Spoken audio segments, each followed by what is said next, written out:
فلا هادي له ونشهد أن لا إله إلا الله وحده لا شريك له ونشهد أن سيدنا ونبينا مولانا محمدا عبده ورسوله أما بعد فقد قال الله جل سبحانه وتعالى في القرآن الكريم والفرقان المجيد إن الله وملائكته يصلون على النبي يا أيها الذين آمنوا صلوا عليه وسلموا تسليما اللهم صل على سيدنا محمد وعلى آل سيدنا محمد وبارك وسلم رب اشرح لي صدري ويسر لي أمري واحلل عقدة من لساني يفقهوا قولي. நிறைந்த நல்வாழ்வை நித்தமும் நல்கிக் கொண்டிருக்கும் வல்லோன் அல்லாஹு ஒருவனுக்கே புகழ் அனைத்தும் உண்டாகுக.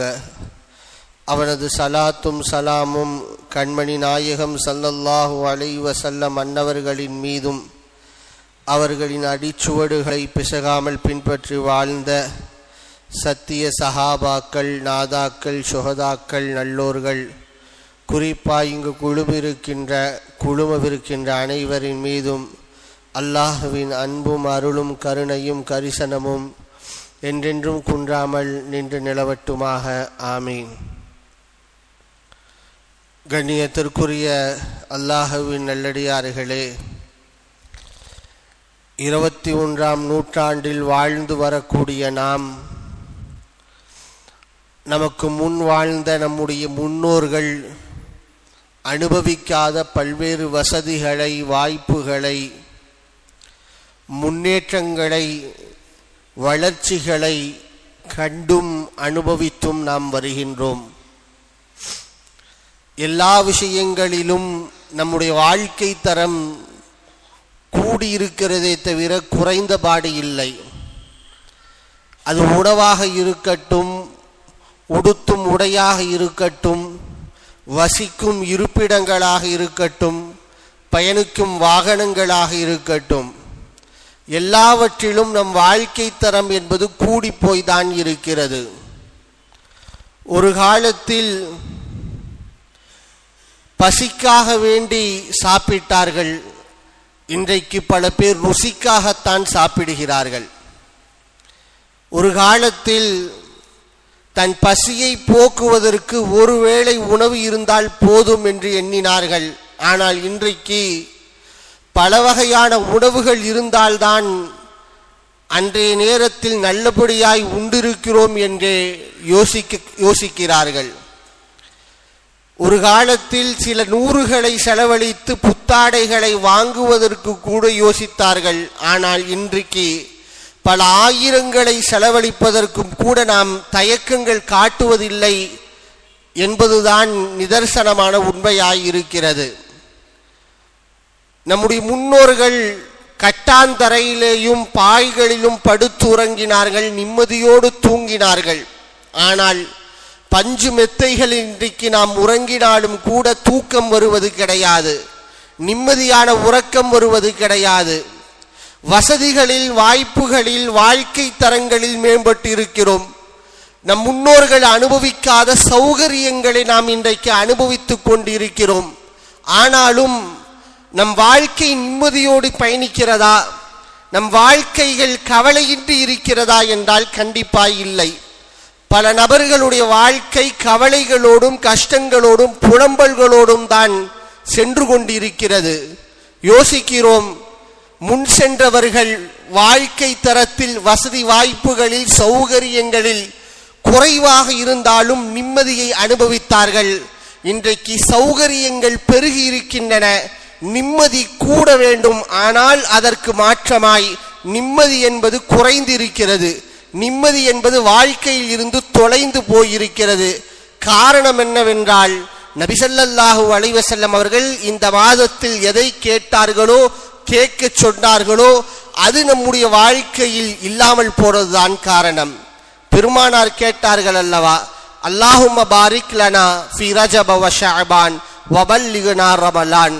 யா அல்லாஹ், ரஜபில் எங்களுக்கு பரக்கத் செய், ஷஅபானில் எங்களுக்கு பரக்கத் செய், ரமலானை அடையக்கூடிய பாக்கியத்தை எங்களுக்கு கொடு என்று ஸல்லல்லாஹு அலைஹி வஸல்லம் கேட்ட அந்த பரக்கத் என்பது நம் முன் சென்றவருடைய வாழ்க்கையில் இருந்தது.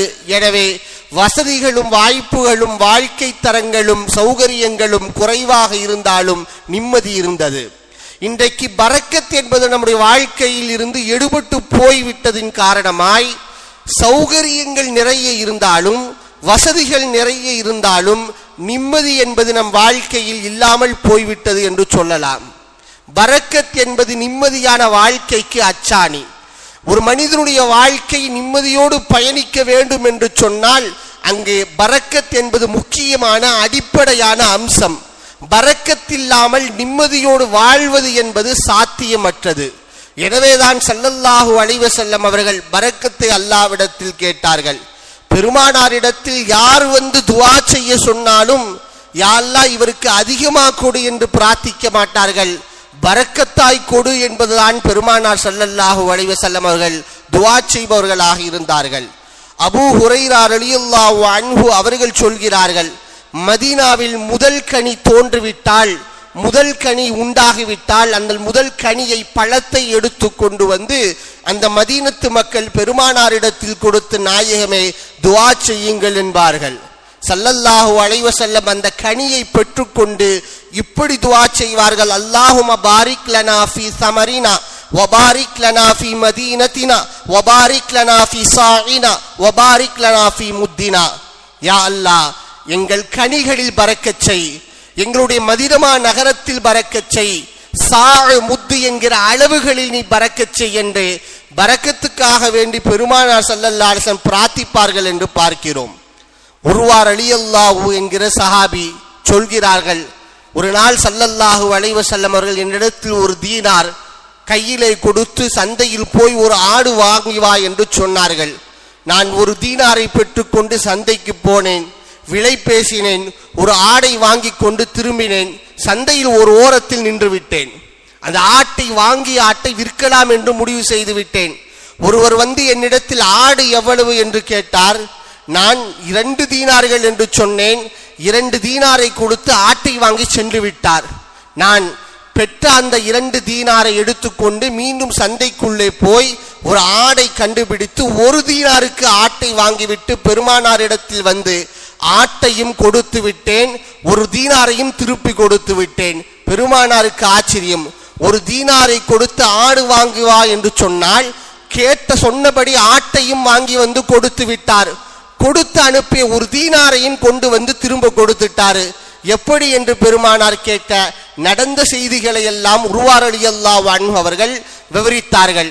இவருடைய அறிவாற்றலை பார்த்து வியந்து போன ஸல்லல்லாஹு அலைஹி வஸல்லம் அவர்கள் உடனே துஆ செய்தார்கள், இவருடைய வியாபாரத்தில் பரக்கத் செய்யா அல்லாஹ் என்று. உர்வா ரலியல்லாஹு அன்ஹு சொல்கிறார்கள், தொட்டதெல்லாம் துளங்கும் என்று நாம் சொல்வோம் அல்லவா? உர்வா ரலியல்லாஹு அன்ஹு அவர்கள் சொல்கிறார்கள், நான் ஒரு மண்ணை எடுத்துக்கொண்டு போய் சந்தையில் பேரம் பேசி விற்பனை செய்தாலும் கூட அது பொன் விலை போகின்ற அளவுக்கு அந்த மண் விலை போய் எனக்கு நிறைய லாபங்களை பெற்றுக் கொடுக்கும் என்று வாழ்க்கை நடந்ததை சொல்கிறார்கள் என்றார். நாயகம் அவர்களுக்காக வேண்டி செய்த அந்த பரக்கத்தான துவா, அந்த பரக்கத் என்கிற வார்த்தையை பெருமானார் செய்து துஆ செய்தார்கள் அல்லவா, அந்த பரக்கத்துடைய வாழ்க்கையில் வந்தது. அவர்கள் தொட்டதெல்லாம் துளங்கியது என்கிற செய்தியை பார்க்கிறோம். திருமணம் முடித்துவிட்டு வாழ்த்துக்களை பெறுவதற்கு பெருமானாரிடத்தில் யார் வந்தாலும் யா அல்லாஹ் நிறைய செல்வத்தை கொடு, குழந்தை பாக்கியத்தை கொடு என்று பெருமானார் சொல்ல மாட்டாங்க. பெருமானாரின் வாழ்த்துக்கள் இப்படி இருக்கும், பாரக்கல்லாஹு லக்க வ பாரக்க அலைக்க வ ஜமஅ பைனகுமா ஃபீ கைர். யா அல்லாஹ் இவருக்கு பரக்கத் செய், இவரையும் இவருடைய மனைவியும் நல்ல விஷயங்களில் நீ சேர்த்து வைப்பாயாக என்று பரக்கத்துக்காக வேண்டி துஆ செய்வார்கள். நபிமார்களில் பொறுமைக்கு பெயர் போனவர்கள் அய்யூப் அலைஹிஸ்ஸலாம். அய்யூப் அலைஹிஸ்ஸலாம் ஒரு நாள் குளித்து கொண்டு இருக்கிறார்கள். குளிக்கிற போது திடீரென்று மேலிருந்து தங்கத்திலான வெட்டிக்கிளை அவர்கள் மீது ஒழுகிறது. உடனே அந்த வெட்டிக்கிளையை வேக வேகமாய் அய்யூப் அலைஹிஸ்ஸலாம் எடுக்கிறார்கள். அல்லாஹ் அய்யூப் அலைஹிஸ்ஸலாம் இடத்தில் கேட்டான், அய்யூபே, உன்னை இப்படியா நான் ஆக்கியிருக்கேன், இதை விட்டும் தேவையற்றவனாக ஆக்கவில்லையா? ஒரு வெட்டிக்கிளி தங்கத்தினாலான வெட்டிக்கிளி விழுகிறது என்றால் அதை எடுத்துக்கக்கூடிய அளவிற்கு, பொறுக்கக்கூடிய அளவிற்கு உன் வாழ்க்கை தரத்தை, உன் வாழ்க்கையின் மட்டத்தை குறைத்து வைத்திருக்கிறேனா? ஒண்ணுமே தராம நாம விட்டுட்டோமா என்று அல்லாஹ் கேட்டான். உடனே அய்யூப் அலைஹிஸ்ஸலாம் சொன்னாங்க, யா அல்லாஹ், எனக்கு நிறைய கொடுத்திருக்கதான், ஆனா உன் பரக்கத்தை விட்டும் நான் தேவையற்றவனாக இல்லை. இதோ விழுகிறது அல்லவா வெட்டுக்கிளி, தங்கத்தினாலான வெட்டுக்கிளி, இது தங்கம் என்பதற்காக நான் எடுக்கலவில்லை, உன் புறத்தில் இருந்து இது என் மீது பொழிகிறது, இது பரக்கத்தானது என்கிற காரணத்திற்காகத்தான் நான் இதை எடுக்கிறேன் என்று சொல்லி பரக்கத்தை விட்டும் நான் தேவையற்றவனாக இல்லை என்று அய்யூப் அலைஹிஸ்ஸலாம் சொன்ன வார்த்தைகள். நபிமார்கள் பரக்கத்தை ஆசைப்பட்டார்கள், நபி ஸல்லல்லாஹு அலைஹி வஸல்லம் பரக்கத்தை வேண்டினார்கள். யார் வந்தாலும் பரக்கத்திற்காக வேண்டி துஆ செய்தார்கள் என்றால் காரணம் ஒன்றுதான், யாருடைய வாழ்க்கையில் பரக்கத் என்பது இருக்குமோ அவர்தான் நிம்மதியோடு வாழ்வார். எங்கு பரக்கத் இருக்குமோ அங்குதான் நிம்மதி இருக்கும், அங்குதான் கவலைகள் என்பது இருக்காது. பரக்கத் எனவே ஒவ்வொருவருடைய வாழ்க்கையிலும் அல்லாஹ்விட அவசியமானது. ஒவ்வொருவரும் அல்லாஹ்விடத்தில் கேட்டு பெற வேண்டும். இன்றைக்கு பல பேர் நாம் நினைத்து கொள்கிறோம் பரக்கத் என்று சொன்னால் நிறைய இருப்பது என்று, அதிகமாக இருப்பதுதான் பரக்கத் என்று நினைக்கிறோம். கடை வைத்திருப்பவர் நினைக்கிறார் இன்னும் ஒரு கடை வச்சுட்டோம்னா நம்முடைய வாழ்க்கை செழிப்பாக ஆகிவிடும் என்று. சம்பளத்தில் இருப்பவர் நினைக்கிறார் 10,000 ரூபாய் சம்பளத்தில் இருக்கிறோம், நாம் 20,000 ரூபாய் சம்பாதிக்க துவங்கிவிட்டால் நம் வாழ்க்கை நிம்மதியாகிவிடும் என்று. 20,000 ரூபாய் சம்பளத்தில் இருப்பவர் நினைக்கிறார் நாம் 50,000 தொட்டுவிட்டால் என் வாழ்க்கை நிம்மதியாகிவிடும் என்று.